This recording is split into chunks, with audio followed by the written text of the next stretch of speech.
Hello guys, welcome back to my channel study with family blog. आप सभी का welcome है हमारे channel study with family blog.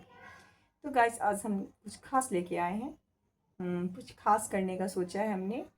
जैसा कि आप सभी को पता होगा कि बीपीएससी टीआरई 4 का नोटिफिकेशन आने वाला है। प्रिपरेशन तो हम बहुत दिनों से कर रहे थे, बट क्या है ना कि जब नोटिफिकेशन नहीं आते ना और हमारा होप टूटने लगता है तो हम डिमोटिवेट हो जाते हैं। तो फाइनली अब ये मोटिवेशन तो मिल गया, कि उम्मीद तो होप तो आ गया कि नोटिफिकेशन तो आएगा। तो क्यों ना हम अगेन एक बार इसको फिर से रिवाइज़ कर लें अपने माइंड में कि मुझे पढ़ना क्या है। तो इसके लिए मैं ना मैं सोची एक जैसे ये TGT 9th 10th TGT science वालों 6 to 8 एंड 11 12 सभी के लिए फ़ायदेमंद है। तो आज हम यहाँ पे ना बायोलॉजी का सिलेबस डिस्कस करने वाले हैं, जो टीजीटी और 6 to 8 के लिए है, और 9th 10th वाले को भी 50% मिल जाएंगे फ़ायदे, क्योंकि बहुत सारे चैप्टर हैं जो 11th 12th में भी है। 9th 10th में फुल, 11th 12th वाले को भी 50% का मिल जाएगा ये फ़ायदा। तो आज हम बायोलॉजी का सिलेबस यहाँ डिस्कस करेंगे, उसके बाद हम बताते हैं आगे के प्लान क्या है, क्योंकि करना तो पड़ेगा, अब तो नोटिफिकेशन आने वाला है। तो एक बार अगर माइंड में सेट कर लें कि क्या क्या पढ़ना है, मैंने क्या क्या पढ़ा है, तो वो ज़्यादा बेटर होगा। ठीक है, चलिए हम करते हैं सिलेबस डिस्कशन। देखते हैं हम सिलेबस को कि बायोलॉजी का सिलेबस क्या है। टीआरई में, बीपीएससी टीआरई के एग्ज़ाम में टीजीटी साइंस वालों के लिए बायोलॉजी में क्या क्या पढ़ना होता है, तो हम आज इसके सिलेबस को डिस्कस करते हैं। तो सबसे पहले तो मैंने चैप्टर का नाम है, जैसे चैप्टर का नाम लिखा हुआ है, क्लास लिखा है 6 7 8 9 10, मतलब 6 से लेके 10 तक तो एनसीईआरटी का को तो फॉलो करना ही पड़ेगा। उसके अलावा 11th 12th के भी कुछ चैप्टर्स हैं, और 11th 12th को भी करना पड़ता है, क्योंकि बीपीएससी टीआरई एग्ज़ाम का कोई मतलब भरोसा नहीं होता है, वो कहीं से भी क्वेश्चन उठा के पूछ सकता है 12th तक से। तो पहले हम इसको डिस्कस कर लेते हैं। तो सबसे पहला चैप्टर है सेल, जो कि क्लास 8 में भी है और 9th में भी है और क्लास 11th में भी है। 8 9th एंड 11th, ये तीनों क्लास में ये सेल चैप्टर है, लेकिन हम तीनों क्लास का एक जगह कंबाइन करके मिक्स करके पढ़ेंगे, क्योंकि तीनों क्लास का अलग अलग पढ़ेंगे तो टाइम ज़्यादा लगेगा, और जो नोटिफिकेशन जो अभी स्टार्ट किए हैं पढ़ना, उनके लिए थोड़ा लेंदी हो जाएगा। तो इससे अच्छा तीनों को एक जगह मिक्स करके पढ़ेंगे। उसके बाद सेकेंड है टिश्यू उत्तक, जो कि ये भी क्लास 11th में है। ये सारे क्लास 11th में हैं, इधर जितने भी हैं ये सारे क्लास 11th में हैं, लेकिन क्लास 11th के अलावा ये क्लास 9th में भी है। टिश्यू डाइवर्सिटी विविधता क्लास 9th में भी है और क्लास 11th में भी है। उसके बाद न्यूट्रिशन, न्यूट्रिशन क्लास 11th में भी है, 6 में भी है, 7th में भी है और 10th में भी है। देखिए ये 4 क्लास में है।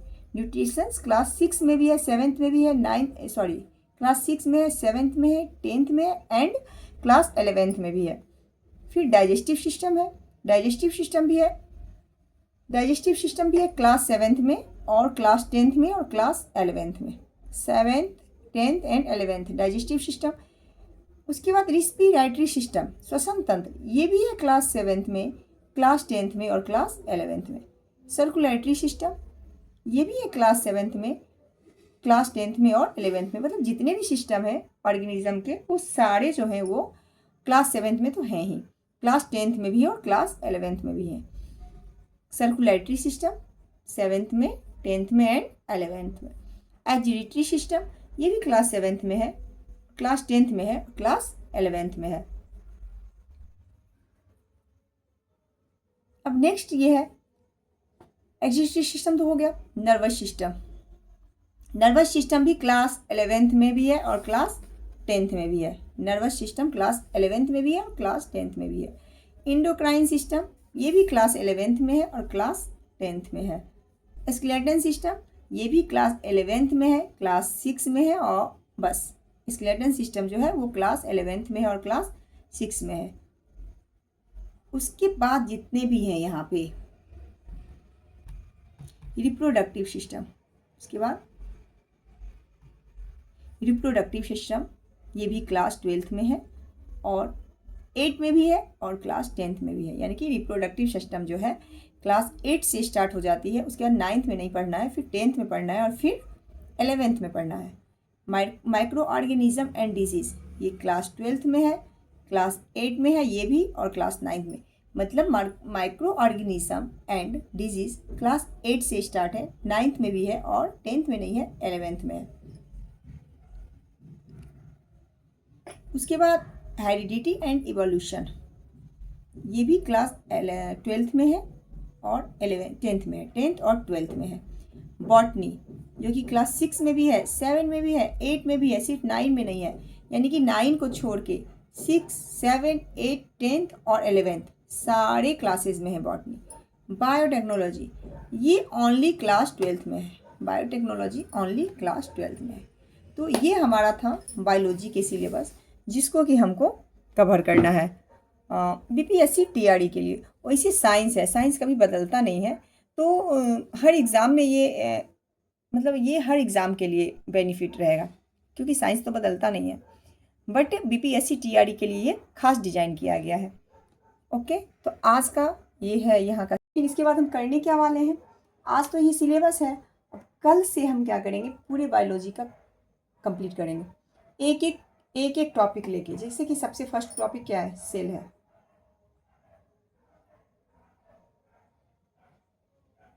सबसे फर्स्ट टॉपिक सेल है, एक एक टॉपिक उठाएंगे हम, और जो कर रहे हैं प्रिपरेशन, कर चुके हैं प्रिपरेशन, उनका रिवीजन हो जाएगा, और जो स्टार्ट किए हैं अभी, जो नहीं किए हैं, नोटिफिकेशन का वेट कर रहे थे, उनका प्रिपरेशन हो जाएगा, और जो कर चुके हैं उनका रिवीजन हो जाएगा। तो हम लोग करेंगे ऐसे, जैसे कि सेल है, एक चैप्टर उठाएंगे और इसको पूरी डिटेल में पढ़ेंगे। 2-3 दिन तो लग जाएंगे एक चैप्टर में। मतलब इसका मैं वीडियो अपलोड करूँगी डेली, एक दिन मतलब रोज़ डेली करूँगी, एक वीडियो डेली अपलोड करूँगी। और उसके बाद जब ये चैप्टर ख़त्म होगा तो लास्ट डे हम इसका क्वेश्चन आंसर भी डिस्कस करेंगे, इस चैप्टर के सारे क्वेश्चन आंसर को डिस्कस करेंगे।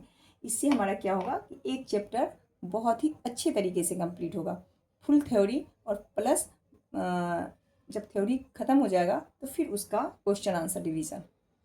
तो कैसा लगा मेरा ये आइडिया, ऐसे ही करके हम बायोलॉजी के सारे चैप्टर्स को ख़त्म करेंगे और फुल डिटेल में और एकदम अच्छे से प्रिपरेशन करेंगे। तो साथ मिलकर करते हैं preparation. Tata, bye bye, take care. अगर आपको हमारा ये आइडिया अच्छा लगा तो आप हमारे साथ ज़रूर जुड़िए, हमारे चैनल को लाइक कीजिए, सब्सक्राइब कीजिए और अपनी तैयारी को करते रहिए। हमारे साथ मिलके आप भी अपना रिवीजन कर सकते हैं। Okay, bye bye.